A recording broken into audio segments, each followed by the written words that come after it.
नमस्कार। Agree weekly outlook में आपका स्वागत है।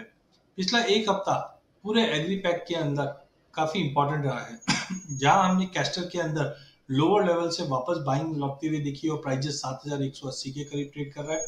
मेंथा ऑयल में गिरावट कंटिन्यू जारी है जो 2% की गिरावट के साथ ट्रेड करता हुआ दिखाई दे रहा है। कॉटन कॉम्प्लेक्स में हमने देखा जो महाराष्ट्र, गुजरात, राजस्थान यहाँ पे बरसाती हुई है जिसकी वजह से अराइवल में थोड़ी सी कमी आई है, डैमेजेस भी रिपोर्ट हुई है, ये प्राइजेस को सपोर्ट कर गए और हमने लगभग 32,800 तक के लेवल कॉटन में आते हुए देखा, जबकि कॉटन सीड ऑयल केक के अंदर भी 2430 के करीब इस वक्त ट्रेड कर रहा है 1% की तेजी के साथ। गवार सीड गवार गम में कोई भी रिलीफ नहीं है, हमने लगभग 1.25 से 2% के आसपास की गिरावट गवार सीड में और गवार गम में 2% की गिरावट आते हुए देखी है।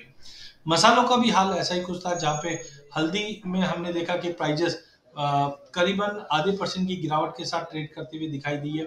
जीरे के अंदर आधे % की गिरावट हमने आते हुए देखी।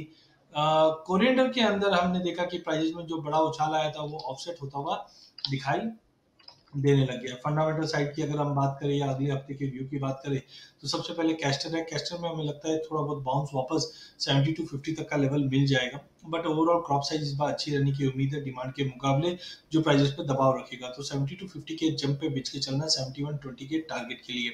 मेंथा ऑयल की अगर हम बात करें तो यहाँ पे हमने देखा मेंथा का जो एक्सपोर्ट है अप्रैल से अगस्त तक, यहाँ पे हमने लगभग 14.25% की गिरावट आती हुई देखी है।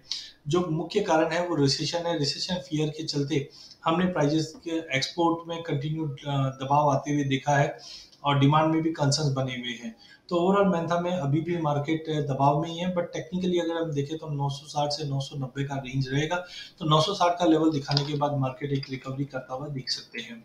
कॉटन कॉम्प्लेक्स की बात करें तो 21-22 के जो क्रॉप एस्टिमेट्स रिवाइज होकर आए हैं वो 14 साल के लो पे पहुंच चुके हैं, जो 307 के करीब सीआई ने रिवाइज किया है। इस बार भी माना जा रहा है कि 345 के करीब की क्रॉप रहेगी, बट पिछले 3-4 साल का एवरेज देखें तो इस बार काफी कम होने की उम्मीद है, जिसके चलते लॉन्ग टर्म में कॉटन वापस तेजी का रुख ले सकती है। बट अगले हफ्ते के लिए प्राइजेस में गिरावट है क्योंकि अराइवल प्रेशर मार्केट में बनता हुआ दिखाई देगा। बट ध्यान दें दिवाली के चलते काफी मंडियां बंद भी है। कॉटन सीड ऑयल केक में भी 2500 के करीब बिकवाली हावी हो सकती है, बिकवाली करके चलिए। गवार सीड गवार गम में अब प्राइजेस बेस बनाता हुआ दिखाई दे रहा है। 4600 पे लेके चलिए 4850 के टारगेट के लिए। गवार गम भी 9000 पे लेके चलिए 9400 के टारगेट के लिए। अंत में अगर मसाले की बात करें तो जीरे धनिया अभी भी काउंटर काफी स्ट्रॉन्ग है। जीरे को 23,900 पे लेके चलिए 24,600 के टारगेट के लिए। धनी को 11,200 पे लेके चलिए 11,700 के टारगेट के लिए। सोइंग डिले के चलते प्राइजेस में तेजी का रुख बन सकता है। धन्यवाद।